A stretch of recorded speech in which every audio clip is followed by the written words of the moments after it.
Hola a todos. El día de hoy, a ver, me voy a enderezar un poquito. Ahí sí. Vamos a hablar de una, yo le digo, comparación, le pueden llamar como quieran, pero paralelismo histórico o paralelismo mitológico que hemos hecho en el canal, que hemos prometido en el canal, porque no está hecho, ahora se está haciendo, que es. Y vamos a dejar para el misterio a qué figura vamos pero el que haya visto los videos va a saber con qué personaje se está haciendo la comparación o el paralelismo. Vamos a hablar respecto de Jesucristo. ¿Quién era Jesucristo? ¿Qué es lo relevante? ¿Cuáles eran los símbolos de Jesucristo? Probablemente en muchos videos hemos hablado de Jesucristo también, pero vamos a ahondar en mayor detalle el día de hoy. Entonces, ¿quién era Jesús? ¿Dónde nace? ¿En qué fecha nace? Probablemente acá será un imán de personas que me pudieran corregir porque yo no soy un teólogo. Entonces, pueden aparecer muchos. Y además, respecto de la vida de Jesús hay muchos datos, entonces también hay datos que no se contrastan bien. Por ejemplo, empecemos con algo. El nacimiento, muchas fuentes actuales están de acuerdo que no nació en el año 0, como se dice, ni tampoco incluso en el año 1, porque ahí hay un tema que el año 0 realmente no existe, sería el año 1. Pero ni aún así, muchas fuentes actuales señalan que no nació en el año 1, sino que alrededor de entre el año 5 y el año 7 antes de Cristo. Sostienen esto por los hechos narrados respecto de el fatídico acontecimiento que ordena, ¿no es cierto?, Herodes, de la matanza de los niños nacidos ya, alrededor de 2 años tenían, pero Jesús probablemente tenía más que eso. Entonces, en base a eso, a ese hecho, uno de los hechos que se basan, se dice que hay una cronología, Jesús era más grande, ¿ya? Y por ende no nació en el año 0 ni 1, sino antes, ¿ya? Se dice alrededor del 5 antes de Cristo. Es lo que yo más he leído que se señala. Entonces, estamos en presencia de alguien que nació en el año 5 antes de Cristo, que él mismo lleva la manera de contabilizar el tiempo, pero que para todos los efectos el desarrollo de su vida en el siglo I. Vamos a dejarlo ahí. Entonces estamos en un siglo I llevándose a cabo en un lugar, nació en un lugar que es Belén, ¿no es cierto? Betlehem. ¿Y qué hay en Betlehem? Betlehem o Belén era un lugar de pastores. Entiendo que el nombre tiene que ver con los pastores también, hasta el nombre de Belén. Había sido una tierra que los antepasados de José habían vivido ahí, pero ellos, la Sagrada Familia, vamos a decir, María, José y el niño Jesús, no eran de ahí. ¿Ya? Entonces, por un tema circunstancial, nace en este lugar. ¿Y por qué nace en este lugar? Porque ya estamos en presencia, que allá los teólogos es su materia y su análisis, ya estamos en presencia, ¿no es cierto?, de esta diáspora que hicieron la Sagrada Familia a Egipto, ¿no es cierto?, para arrancar podríamos decir, de las manos de Herodes y evitar esa fatídica acción. Entonces, Belén, si usted ve geográficamente, claro, queda en el sur de lo que actualmente, bueno, vamos a decir Tierra Santa para no entrar en polémicas, sin perjuicio que en algún momento voy a tener que mencionar o Israel o Palestina, y hay que hacerlo, para ser más exhaustivo en lo que nos está señalando. Entonces Jesús, sus primeros años, como ya señalé, se llevan a cabo en Egipto. En Egipto, porque viajan sus padres con él a las tierras de Egipto, donde también esto concuerda porque se habla de una iglesia que es una iglesia copta, que es una iglesia muy antigua cristiana, la más antigua probablemente cristiana, que al día de hoy todavía se mantiene en Egipto. Todavía existen coptos. Entonces, estamos hablando de una tradición que está increíblemente todavía resguardada. O sea, estamos hablando de algo formidable para mí, entendible. O sea, que todavía se conserve toda esa tradición copta es algo que hay que cuidar. En algún momento se mostró en los medios de comunicación que había una persecución hacia los coptos, pero entiendo que al día de hoy no. Gracias a Dios. Entonces, volviendo al tema central, crece Jesús, se desarrolla. Hay que pensar que Egipto era el lugar donde estaba el conocimiento en aquel entonces. Estamos hablando que la tierra de Canaán o Tierra Santa era una tierra de nómades, de pastores, de transhumantes, donde no se habían generado grandes urbes, grandes ciudades. Entonces, estamos hablando de las ciudades más grandes del mundo conocido en aquel entonces, estaban en Egipto. Entonces ahí Jesús aprende, se instruye en distintas lenguas, culturas, se instruye obviamente en su oficio, que bueno, que se lo entregó, se lo transmitió su padre, José, de ser un carpintero, como una especie de albañil, que no solo hacía una mesa, ni cosas asociadas a lo que es un mueble, sino a las casas. Estamos hablando de un verdadero albañil. Entonces,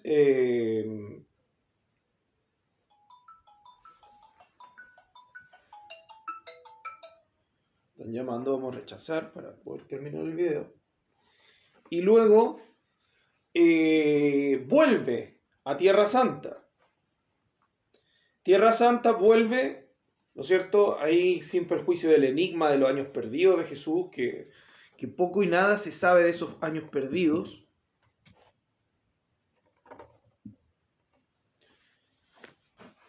Pero entendemos que Jesús, ya lo que narra la Biblia, tenemos un Jesús de unos 30 años ya en Tierra Santa, ¿no es cierto? Pero vamos a hacer un viaje en el tiempo. Hay un elemento que lo voy a dar en este video, nunca se habla de este video. Jesús, o sea, nunca se habla mucho. Su verdadero nombre era Joshua. ¿Ya? Joshua, Yeshua. También se habla otro vocablo como Joshua. Claro, Joshua, no Yeshua, que era la palabra en hebreo, porque hay que decirlo, Jesús era hebreo, ¿no? Podría haber nacido en la Canaán, en Palestina, pero él era un rabí, era un hebreo. Entonces, ese sonido es un sonido que tiene varias connotaciones, que eso sí que no voy a entrar, pero porque eso ya va a entrar en otro video, en otra investigación. Joshua era de uno de los términos que se ocupa, era de un lugar que se llama Pandirá. Algo así como Ben Pandirá. Ben es como hijo de Pandirá. Hijo de Pandirá. Y Pandirá significa pantera. Es uno de los nombres que se le llama, los romanos le llamaban así. Que hay algunos textos que señalan que este personaje, en realidad hay que decirlo tal como está escrito, que este personaje se asocia a Jesús. Se dice que ese era el Jesús histórico, este personaje Yoshua ben Pandira.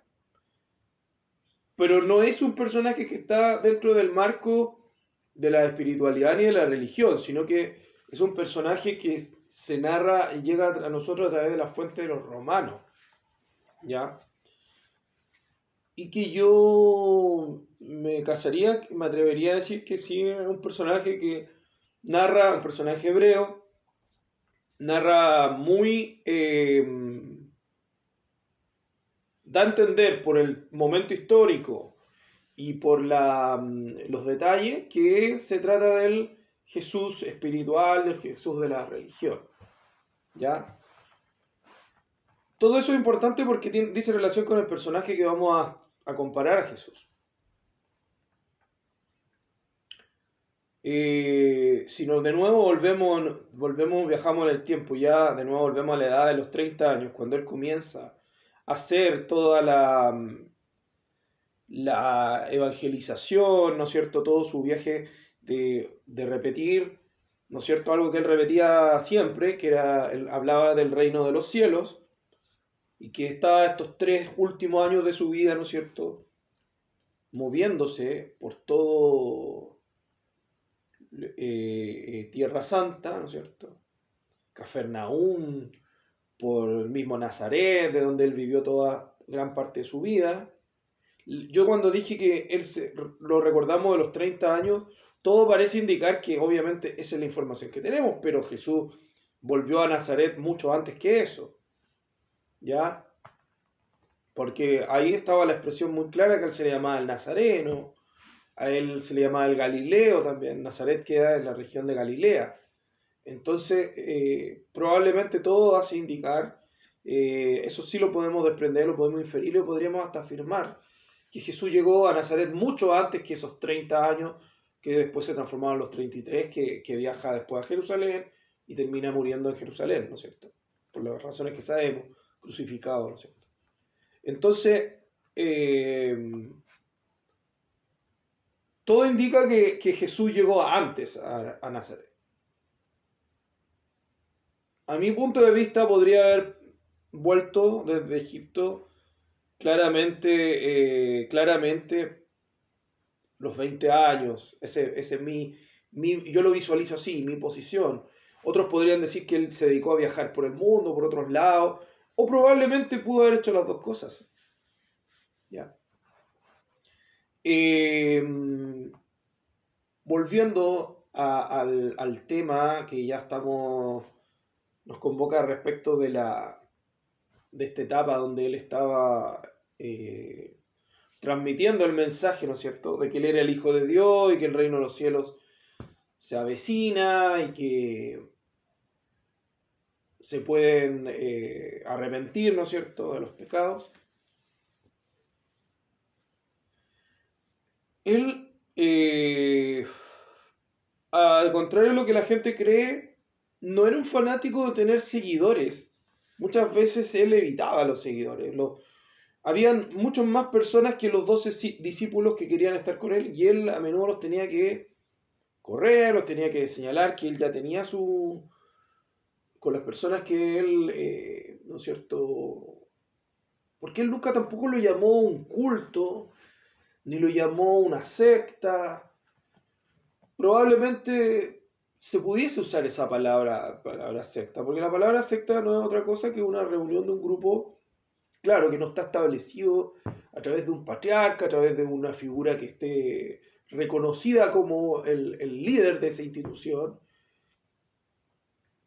Probablemente en ese momento sí era una secta. Y de hecho, la corriente de la que participaba Jesús sí tenía dotes de secta, que abiertamente él era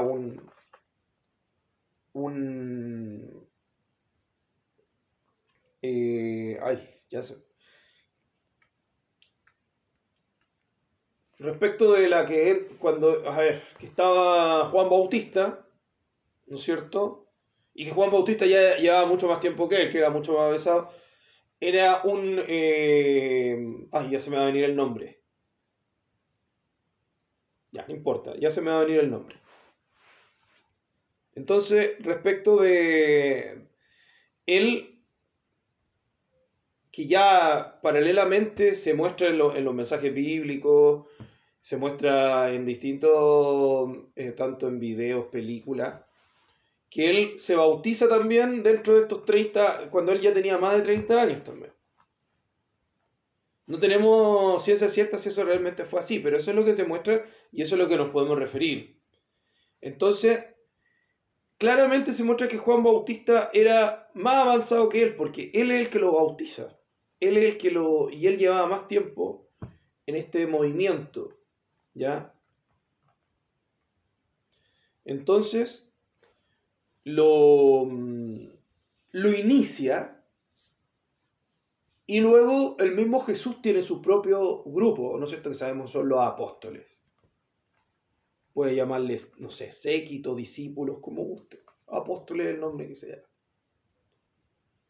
Entonces, luego Juan Bautista se da cuenta que, aunque le dice tú vas a hacer cosas mejores que yo, sabemos que lo deja.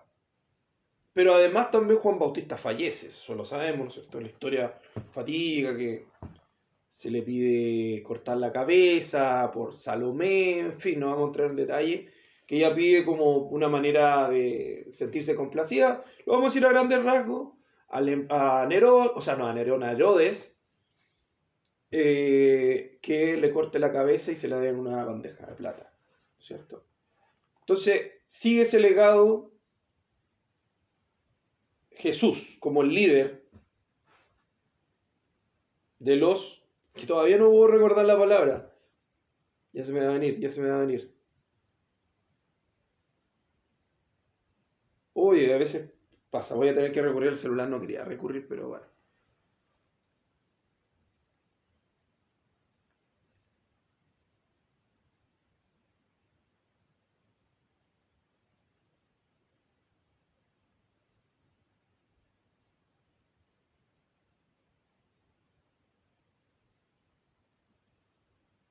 Los esenios, los esenios. Entonces, bueno, como esenio que era, continuó el legado de Juan Bautista, ¿ya?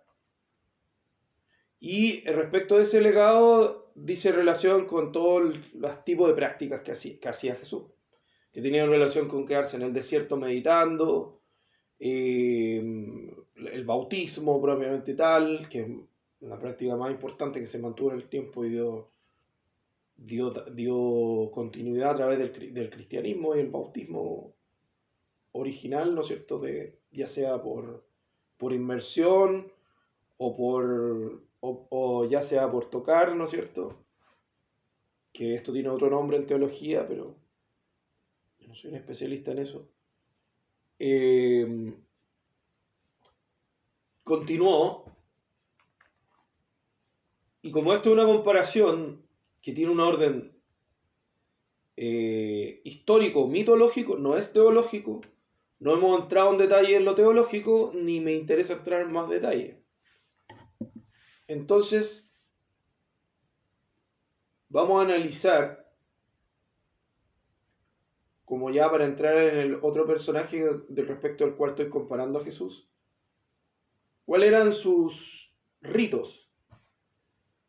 Los ritos de Jesús, además de este rito que se le traspasa de la, ¿no es cierto?, del bautismo, uno de sus ritos que él asumió era también el rito del vino, ¿no es cierto? Jesús, eh, como hombre histórico, pero también como personaje, siempre su ritualidad y con sus discípulos, sus apóstoles, se ciñe a momentos de, ¿no es cierto?, tanto de la última cena como a otros, como las bodas de Canaán, que no necesariamente solo se ciñen a la última cena, y a otros más, porque hay más, donde el vino se simboliza como, bueno, eso tiene muchas interpretaciones, pero lo podemos interpretar lo más simple que podemos como lo que es la fertilidad, también como lo que es la vida misma, y también, dicho también con algo muy semejante a lo que puede ser la sangre humana, también. Por el color, por la asociación y lo que interpreta el vino. El vino, el mismo lo dice, es la sangre, se dice en la liturgia. Y el pan es el cuerpo. Bueno, otro elemento simbólico que estamos enfocados en el personaje con el que vamos a comparar a Jesús. Jesús, antes que lleguemos al último punto, que el último punto que vamos a tocar, porque ustedes saben que de Jesús podemos hablar muchas cosas y por eso es muy complicado hablar de Jesús, porque realmente tiene demasiadas aristas.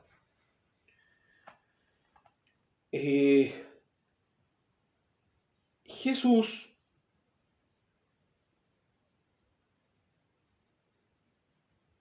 era hijo, ¿no es cierto?, de María, que era descendiente de la tribu de David. Si mal no recuerdo, David era descendiente de Benjamín, de las 12 tribus. Puede que me equivoque en eso. Pero la genealogía de María, ella era descendiente de David. Desde ahí había una humanidad, ¿cierto? Pero era una humanidad bastante también descendiente del segundo rey hebreo. Entonces también había realeza, por así decirlo, dentro de esa parte humana. Y dentro de la parte masculina, bien sabemos evidentemente que José lo protegió, pero no era su padre. Entonces estamos en presencia de un hijo de lo divino, ¿cierto? En algún otro video yo he hablado de un nazareo, pero para mí Jesús es mucho más que un nazareo, porque los nazareos son los consagrados. Jesús igual era un consagrado, pero Jesús era Dios mismo. Entonces ya la nomenclatura de nazareo quedaba chica, quedaba pequeña, porque realmente él era el Hijo de Dios, ¿no es cierto? Entonces estamos en presencia de un hombre mitad mortal, mitad divino, y que encarnó la humanidad, vino a vivir la experiencia de ser un humano. Este ser también, este hombre histórico o esta divinidad, porque es complejo abordar la figura de Jesús, ya lo señalé, tuvo una apariencia física. Y esa apariencia física siempre se asoció como un hombre de barba larga, de pelo largo, un hombre delgado. Probablemente no es la apariencia que realmente tuvo, pero es la apariencia con la que se ha representado en fresco, en pintura, en distintas imágenes. Y además, Jesús muere y al morir, ¿no es cierto?, resucita, ¿no es cierto?, al tercer día. Al tercer día resucita. No se dice nunca tampoco, no resucita en un instante. Resucita, habla la Biblia, 40 días. Está 40 días en distintos lugares hablando con los apóstoles, dándoles transmitiendo informaciones divinas que quedan algunas plasmadas en la Biblia, por lo que muestra la Biblia, otras no, en fin. Pero queda después 40 días, hasta antes de, ¿no es cierto?, irse al cielo, ¿no es cierto?, a la dimensión, al paraíso, no sé cómo, tantos nombres que se puede tratar. Bueno,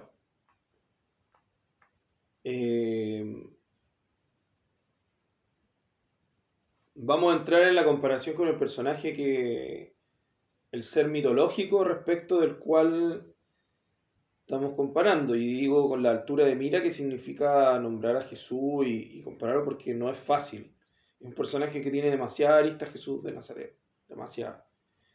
Pero el personaje que a través de la historia le ha dado más similitud y se parece muchísimo en muchos aspectos, no es otro que Dioniso de Grecia, o Dionisio, o Baco también llamado por los romanos directamente. Este personaje, si usted lo ve lo googlea, lo busca, la apariencia que tiene es prácticamente la misma que Jesús de Nazaret. Lo va a ver con la barba larga, los pelos largos.